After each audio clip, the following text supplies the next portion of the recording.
Close your eyes. Visualize standing at the edge of one of humanity's most profound and ancient mysteries, a story etched in clay over 6,000 years ago, yet suppressed for centuries. This is not myth. This is a hidden history that challenges everything you've been told about your origins, your purpose, and your place in the cosmos. This is the suppressed record, the account of Nibiru, the mysterious celestial body referenced by ancient civilizations, and the Anunnaki, beings claimed to have descended from the heavens to influence and shape human destiny. The Sumerian tablets contain a documented record of non-human intervention on Earth. The academic establishment has spent 50 years ensuring you never read it. The origins of the suppressed Nibiru and Anunnaki narrative, a coordinated cover-up. Our story begins not in the distant past, but in the 20th century, specifically with a man named Zecharia Sitchin. And the story of why his groundbreaking ideas were systematically suppressed begins with a calculated effort to silence the evidence. Zecharia Sitchin, born in the Soviet Union in 1920, raised in Palestine, and educated in London, was not a traditional scholar. He lacked formal training in archaeology or linguistics. His background was in economics and journalism. Yet, what Sitchin possessed was an unshakable conviction that the ancient texts of Mesopotamia contained actual history, not myth. In 1976, Sitchin published The 12th Planet, a book that ignited controversy and threatened the core of accepted history. He translated the cuneiform tablets of Sumer. The texts describe a hidden planet on an elliptical orbit every 3,600 years that the Sumerians called Nibiru. Sitchin claimed Nibiru was the home of an advanced humanoid civilization, the Anunnaki. According to his interpretation, these beings arrived on Earth around 450,000 years ago, driven by planetary catastrophe. Their planet's atmosphere was deteriorating, and they needed gold, specifically gold particles, to reflect heat and save their dying world. But Nibiru lacked enough gold. When its orbit brought it close to Earth, the Anunnaki launched expeditions to Africa, established bases, and began mining operations that spanned thousands of years. Their activities included creating early human laborers, genetically engineered hominids, to serve their needs. Sitchin's interpretation was radical. He argued that the biblical story of Adam and Eve was a distorted memory of this alien genetic manipulation, an ancient account of extraterrestrial influence encoded in myths passed down through generations. The hidden history of floods, celestial technology, and cosmic encounters. Sitchin didn't see these stories as mere myth. Instead, he connected the dots across cultures. The Great Flood? Not divine punishment, but a natural catastrophe caused by Nibiru's gravitational influence. The gods descending from the sky? They were actual extraterrestrials arriving in shining chariots, spaceships encoded in myth. The ziggurats and pyramids? Not just religious monuments, but landing pads for alien spacecraft. The stories of fire from the skies, celestial boats, and divine fire? These were descriptions of real alien technology passed down through millennia, waiting for us to decode. The systematic dismissal, a deliberate suppression. In the 1970s, the rejection of Sitchin's ideas was swift, uniform, and orchestrated across disciplines. Linguists, archaeologists, astronomers, and institutional authorities aligned their efforts to discredit him.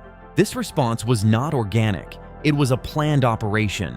Why? Because the implications threaten the very foundations of accepted history. If extraterrestrial beings visited Earth, and if ancient civilizations had technology and knowledge far beyond what scholars admit, then the entire narrative of human origins, religion, and science is fundamentally challenged. Both the Smithsonian Institution and the British Museum hold extensive collections of Sumerian tablets. Yet, these collections have never been fully digitized or made accessible to independent scholars. The primary texts remain largely concealed, hidden behind institutional barriers designed explicitly to prevent the public and researchers from examining the original evidence. Reframing the narrative. The myth was a strategic label to suppress the truth. The official narrative labels these ancient accounts as mythology. But this label was not based on genuine scholarly consensus. It was a strategic decision formulated in the 19th century. before the Sumerian texts had even been translated or fully understood. Since then, this label has persisted unchallenged. It was a way to dismiss the possibility that these stories encoded actual historical events, extraterrestrial encounters, and advanced ancient technologies. The psychological explanation that these stories are archetypes or psychological projections was invented specifically to replace a genuine historical record with a comforting myth. The suppressed record of the Anunnaki and Nibiru more than just ancient legends. The account of Nibiru and the Anunnaki is not myth. It's a suppressed historical record, an ancient account of beings from a celestial body that periodically enters our solar system, causing cosmic disturbances and influencing Earth's ancient history. The Anunnaki are described as extraterrestrial engineers who genetically modified early humans, imparted advanced knowledge, and established civilizations. Their influence is embedded in myths, symbols, and monumental architecture across cultures. The persistence of flood stories, gods descending from the sky, and ancient technology isn't mere coincidence or psychological archetypes. It is evidence of a shared, suppressed history, an encounter with extraterrestrial civilizations that has been deliberately hidden from us. The modern parallel: Planet 9 and the ancient cosmic record. Today, scientists are actively searching for a mysterious planet beyond Neptune, Planet 9. In 2016, astronomers Konstantin Batygin and Mike Brown proposed a super-Earth, 5 to 10 times the mass of Earth, orbiting far beyond Pluto. This hypothetical planet explains the unusual clustering of objects in the Kuiper Belt. Its gravitational influence matches what would be expected if such a planet exists, yet it remains unseen. What's remarkable is the similarity between Sitchin's Nibiru and Planet 9. Both are described as large, unseen celestial bodies with long elliptical orbits that influence the solar system. The ancient account of a planet that periodically influences Earth aligns perfectly with what modern astronomers are now investigating: an undiscovered celestial body, possibly still active and affecting our planet. The bottleneck of the primary source material: a deliberate obstruction. The British Museum's collection of more than 130,000 catalogued Sumerian tablets remains largely untranslated and unpublished. Fewer than 30% of these texts have been translated and made accessible.